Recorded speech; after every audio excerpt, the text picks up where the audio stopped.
Hey, welcome to Live from Dennis's house. Today we have the honor of talking to Donny Most, and you all know him as Ralph Mouth from Happy Days. And he was hysterical on that show. We all grew up. We loved that show. Went on for 10 years. And little did you know that he actually had a singing career, that he has a Christmas album coming out, and we're going to talk to him about that. We're going to talk to him about directing, acting, and he's done it all. He's got a long, illustrious career. We're going to talk to him more about all of that. On the phone with us now is Donny Most, the great actor, director, singer, you name it, he's done it. So thanks for calling in, Donny. Oh, my pleasure. Thanks for having me. So now I want to see if we can wrap up your entire life in 20 to 25 minutes from the beginning till today.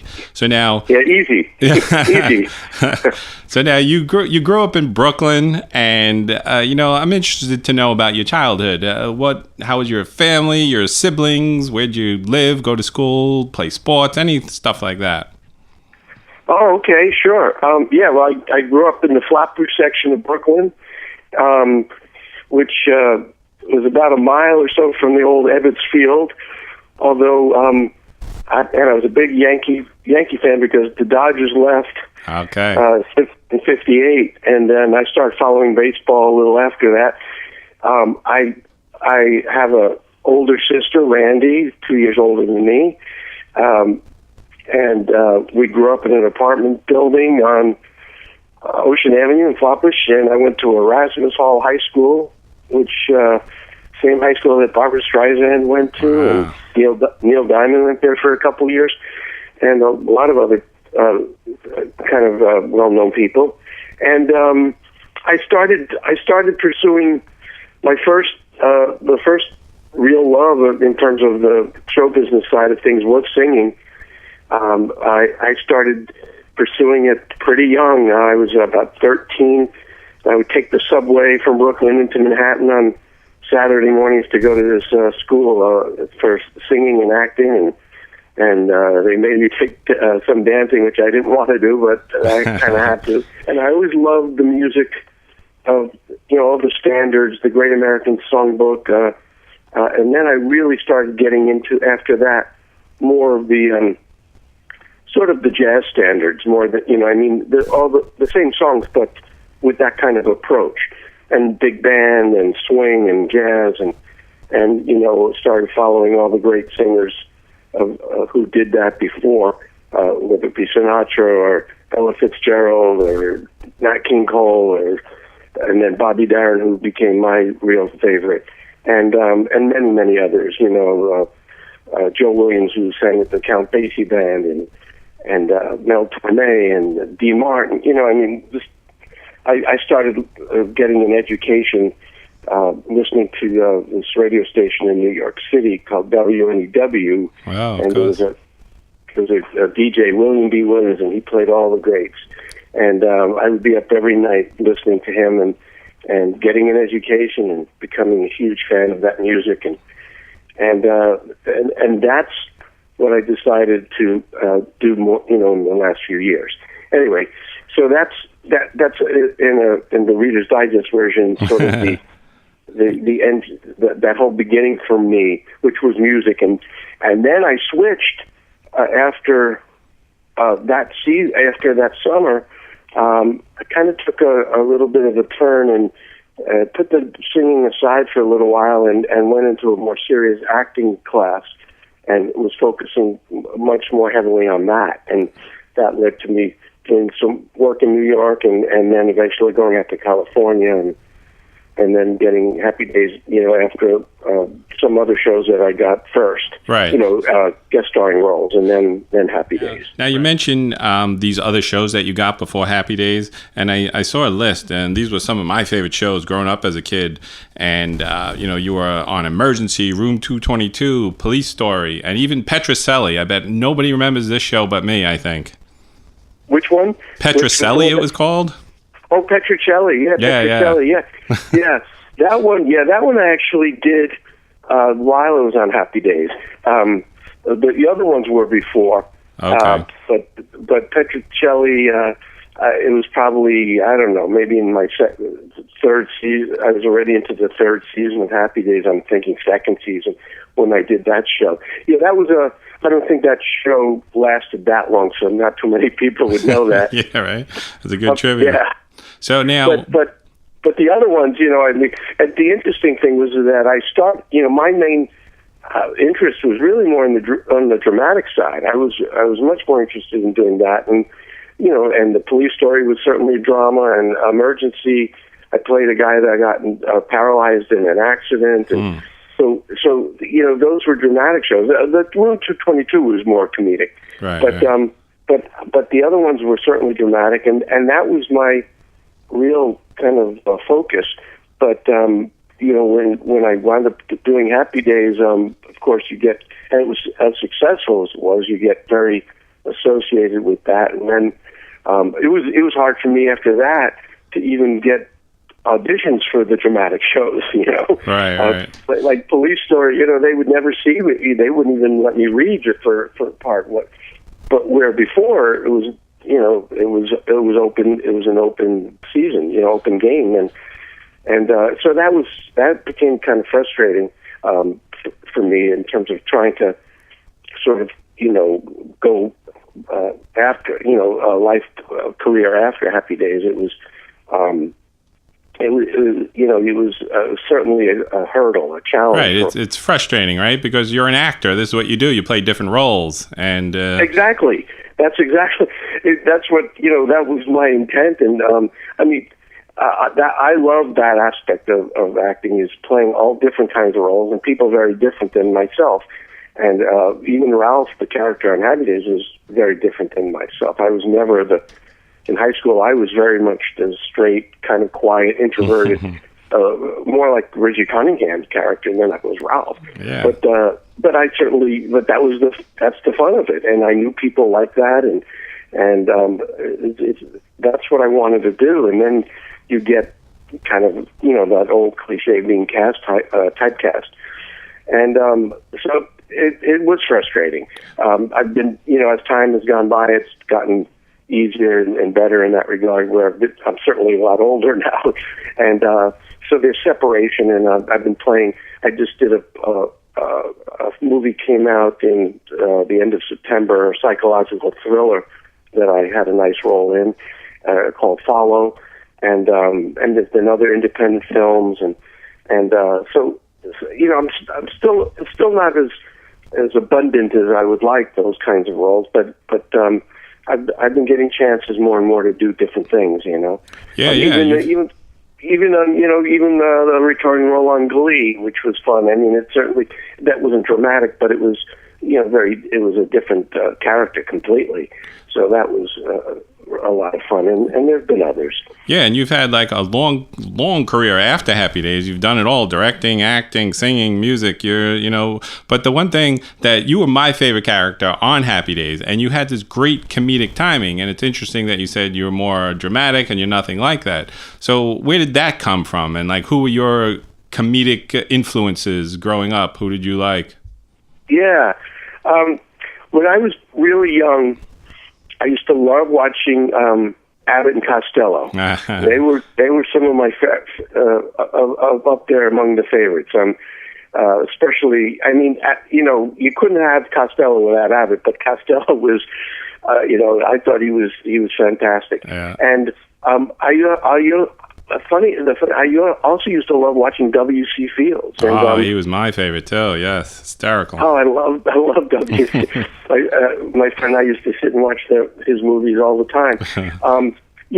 But of course I watched. I probably was a fan of Jack Benny and the Marx Brothers, and so those are the ones that really stand out in my mind. And then there were others as I got older. Some of the stand-up comedians, that I started really liking. But I think for some reason those guys probably had more of an influence on me. And so that yeah, people do talk to me to mention the timing, the comedic timing, and I can't really tell you, whether it's from watching some of those greats. Oh, another one I should mention. I love Burns and Allen. I was a big fan of Gracie. Mm-hmm. And Gracie. I mean, it's funny. As great as George Burns is, Gracie was fantastic as well, and she had amazing timing and delivery. So yeah, I think those would be people that I'd influence that in myself. Right. So now you got this role as Ralph Mouth. Originally, you were up for Potsy's role, right? And then they created this role for you. Yeah, pretty much. Yeah, I auditioned and screen tested for the role of Potsy, which Anson Williams had done with Ron Howard. They had done a pilot of Happy Days a year and a half prior to the one that I wound up doing, and it didn't sell. It had Marion Ross as the mom, but it had a different dad. Harold Gould played it in the original pilot. There was no Fonzie. There was no Ralph. It was, it was a different pilot completely. And then it didn't sell. But then, about a year later, or whatever, American Graffiti came out and was a huge success. And the network then realized that, well, maybe they should revisit that show. And but they told Gary Marshall, the creator, that they wanted a new pilot, and they felt that Ron and Anson might be too old now. And Gary was defending them, saying no, they still could do it. But they made him go through screen testing a lot of different people, including Ron and Anson had to screen test again. For the roles they had already done. So I was one of the people testing for Potsy. So then what happened was they called my agent up on I remember it was a Friday and said, that I didn't get that role, but turns out that there were some of the executives at Paramount really liked my screen test a lot, and one of them, it turned out, I found out years later, I didn't even know who, but it was Michael Eisner, who was at Paramount at the time, who said, you should put this guy in the show as a regular. So they said, okay, there's a small part in the pilot, a guy named Ralph Mouth, and we'll make that a kind of regular role. We'll expand it. So that's how that came to be. Yeah. So now, this was one of the best shows ever. It was just, the writing was great. The chemistry between everybody was so important. And I think if one character was different, played by somebody else, that could have messed with the entire character of the show. And just everybody just loved everybody on that show. Yeah, you mentioned the chemistry, and I do think that was a huge factor in the success of the show. And I remember in the very first couple of days of shooting the pilot, you could just feel it, and I often say that you have to give a lot of credit to the exec producers, Gary and Tom Miller and Ed Milkus and the execs, that for picking for casting it the way they did, because it was an incredibly fortuitous blending of a cast that it worked on every level, and beyond just the chemistry. Well, I guess it's part of it. We all really respected each other very much and took the work very seriously. It wasn't just a bunch of people that were goofing around. I mean, we were really serious about making it as good as we can be, and so I like to say sometimes that it was a lot of talent. It was talented people working very hard to make it look easy.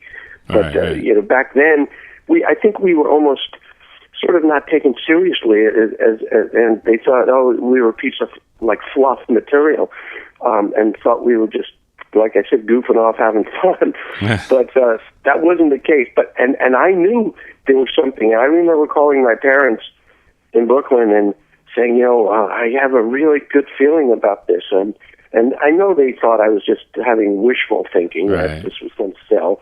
But I said, I don't know. There's just some, the vibe, the feeling I was getting from the people. Henry and Ron and Tom Bosley and Marion and Anson and myself, and Erin as the daughter. I just felt it, and back then I probably didn't know. I certainly didn't know it would be as big as it became, but I just knew that we had something. Yeah, it was magic.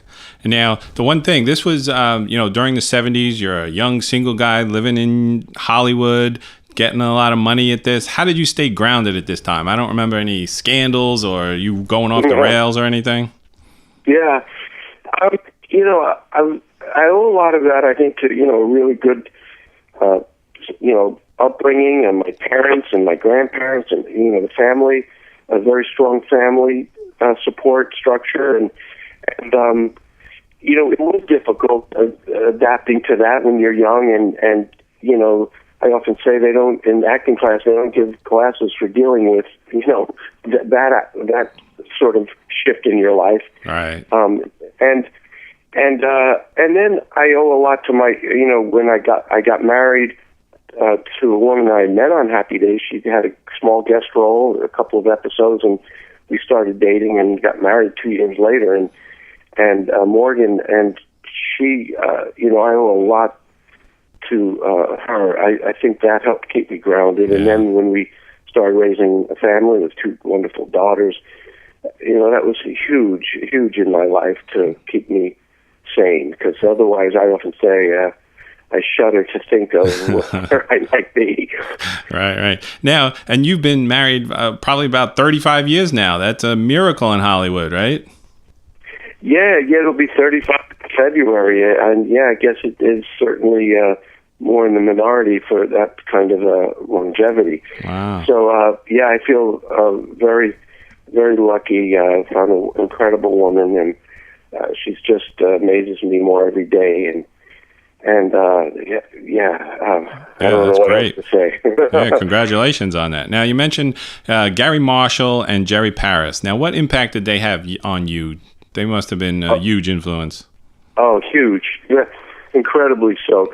That was a show that Jerry, of course, came from, made a big mark on the Dick Van Dyke Show. Right. And he played the next door neighbor, Jerry Helper, but he also directed the majority of those shows, and he was a genius, a comic genius, a wonderful director, and an incredible guy. He became sort of a mentor to me because we hit it off very well. He loved the things I would come up with, that weren't necessarily in the script, and then it would spur him to come up with ideas. He was very quick, and so we kind of stimulated each other, and he kind of almost took me under his wing to some degree. So I owe a lot to Jerry. And Gary had a huge influence, more so starting in about the 3rd season when we went in front of a live audience. But the first 2 seasons we weren't, and he was very caught up in The Odd Couple, running that show. But then when that didn't continue, and then he became very involved with our show, and he was a great force. He was another comic genius, obviously. So having the 2 of them as your bosses, so to speak, incredible opportunity, and we all learned a tremendous amount from them. And now on Happy Days as well, there was always a lot of music. You guys had a band. They had you playing piano, guitar, all these different instruments, but you never actually sang. Potsy did all the singing, but you had a much better voice than Potsy. How did this come about? Anson tells a very funny story. He has a book out called Singing to a Bulldog, and there's a chapter in it where he describes convincing Gary early on to let him. We should have a band for him because the 50s you had all the cars and the outfits of the 50s, and he said, but the music, and we could form a band, and he asked Anson, well, can you sing? And he goes, yeah, because Anson came from musical theater, and he said, yeah, I'm pretty good. And so I won't. You have to read the book, but it's very funny. Gary came up with an idea that how he would sing the first song, so that in case it didn't work out on the musical level, it'd still be funny. So but then that it worked out well, and then Anson was established as the singer.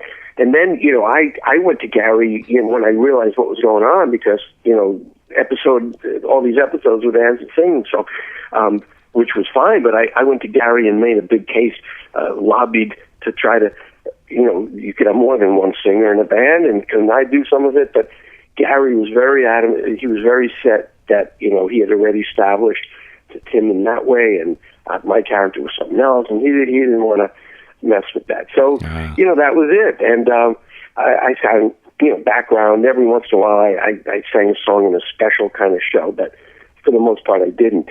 So it was it was a little tough for me because, I had that background and I loved that. But the reality was it still wasn't the music that I really loved. Right, so it wasn't too as painful. And I knew that one day I would do it again. And I don't know why I waited as long as I did. But let me interrupt for a second, though. I just found out as I was researching for the interview that you had an album released in 1976 called Donny Most. Yeah, I did. And what happened was I wound up meeting a record producer, and when he found out that I could sing, he said, I think because the show was so hot, he goes, I think we could get a record deal for you. But they wouldn't let me do the kind of music that I would have wanted to do. They at that time, like I was saying, it was not commercial, and unless you were like Tony Bennett or somebody who was so established doing that kind of music, they did. And I was young, and so they wanted me to do more in the sort of the pop rock vein. So they picked the songs. Yeah. I mean, I was involved to some degree, but it would have to be in that kind of genre. And so, it was a great experience, and I learned a lot, but it wasn't the kind of music that I really wanted to do. And they had me singing in a different range than I really would sing because it was more suitable to that music. But what I'm doing now is so different and completely in my wheelhouse, and it's like night and day. Yeah, so let's talk about your upcoming. You have a Christmas album coming out soon, and the first single is already out. Yeah, the single, which is actually from a full CD that I have coming out in February called "Donny Most, Mostly Swinging," and that's what it is. It's mostly swinging with this incredible big, 17-piece hot band of great jazz players in LA. Producer that wrote incredible arrangements of all these great standards and swing, and I'm really happy with it.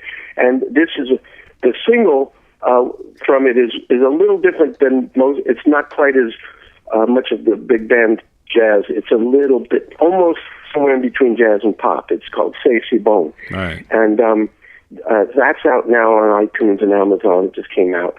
Along with, I did a Christmas EP, 4 songs, which is coming out December 9th. But digitally, it's available right now, too. Okay. There's 4 songs on that. And that's called Donny Most Swinging Down the Chimney Tonight. Because we got there's definitely some swing in there. It's not all swing, but there's some.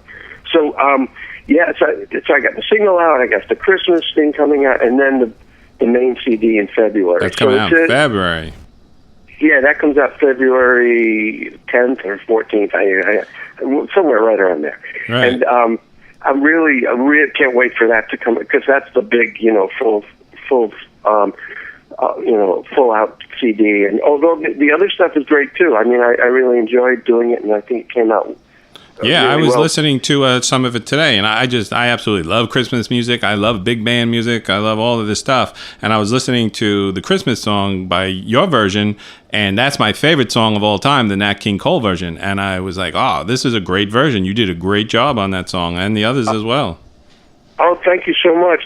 Yeah, that was always my favorite too of the Christmas songs. And Nat's version. It was written by Mel Torme, right? But I always loved that, and so when we were picking songs, I said, I know it's almost like sacrilege. How do you do this song after Nat? But at the end, I paid a little tribute to Nat at the very end of it, and we did it. I tried to keep it. We kept the feel of it and the integrity of the song, but it's a different arrangement, a different orchestration, and so it has its own. It has its own sound to some degree, but I wasn't going to try to do something drastically different because I loved it so much. I love Nat so much, you know. And your voice is natural for that song. It's a nice, deep, smooth voice. It sounds great. Oh, thanks so much. Yeah, I'm really glad I got to do that. It's just a joy. Now, I saw that you were doing shows with the band not too long ago. Do you have any lined up for the future? Yeah, I do have. I just did a bunch. I think I'm going to be doing one here in L.A. Right before Christmas and include some of the Christmas songs. It looks like I'm going to be doing one at Catalina's Jazz Club in Hollywood. And then in February, I have a couple of shows. One's in Bay City, Michigan, and one's in Greenville, Texas. And more coming, we're starting to book more and more. So I have a website, DonnyMost.com, with a calendar in it, which I'll keep updating. And then on Facebook, I have a music page under Don Most, and I always post about my shows. So people could check that out, and they'll be able to find that. Yeah. Promote it. Because, I got to be honest, I didn't even know you were a singer till just recently. That's been... Yeah, a lot of people don't. More and more people are starting to learn, but a lot don't, and that's why I'm excited about getting the CD out, especially like when the big one comes out. We're going to do a big push, I think. Yeah, this is great. There's a whole nother section to your career. Yeah, and like I said, it's my first real passion. So it's I'm just thrilled and thankful that I'm being able to do this now. It all comes full circle. Now, there's just a couple things I wanted to ask before we wrap this up here, though. Did when Happy Days first started, there was Richie's older brother Chuck on the show, and he mysteriously disappeared. Now, did you guys ever talk about that on the set, or was there an announcement, or he disappeared from you guys as well? Well, we were one of the exec producers came to us and explained after the first season that they described it as sort of being a mutual thing, that initially they thought he was going to be a regular instrumental character, but it started shifting more towards they were still family, but then the friends and all that became sort of more important, and they didn't quite know. They started him as a character that was sort of the dumb jock, and he'd come through dribbling a basketball and say a couple of lines and be done, and I guess they felt like, well, where is this going? And the actor maybe felt it wasn't developing, so they said it was sort of a mutual agreement that they sent him off to college, and that was it. Right. All right, so that's great. Everybody check out DonnyMost.com. Check him out on social media, and go out and buy his new Christmas EP coming out. He's got his big band CD coming out in February. A lot of stuff going on. I want to thank you for calling in, and thank you for your great career, all the enjoyment you've given us all. Thank you very much. Well, Dennis, it was a pleasure. Thanks for all of that. I really appreciate it. Yes, and I'll be definitely, when you come around New York City, New Jersey, Philadelphia area, I will be there, and I'll be promoting these shows. I can't wait to see you. Awesome. All right. Well, I hope that'll be soon. All right. Take care. You too. Thanks a lot. Bye. Bye-bye. And we'll see you next time on Live from Dennis's House.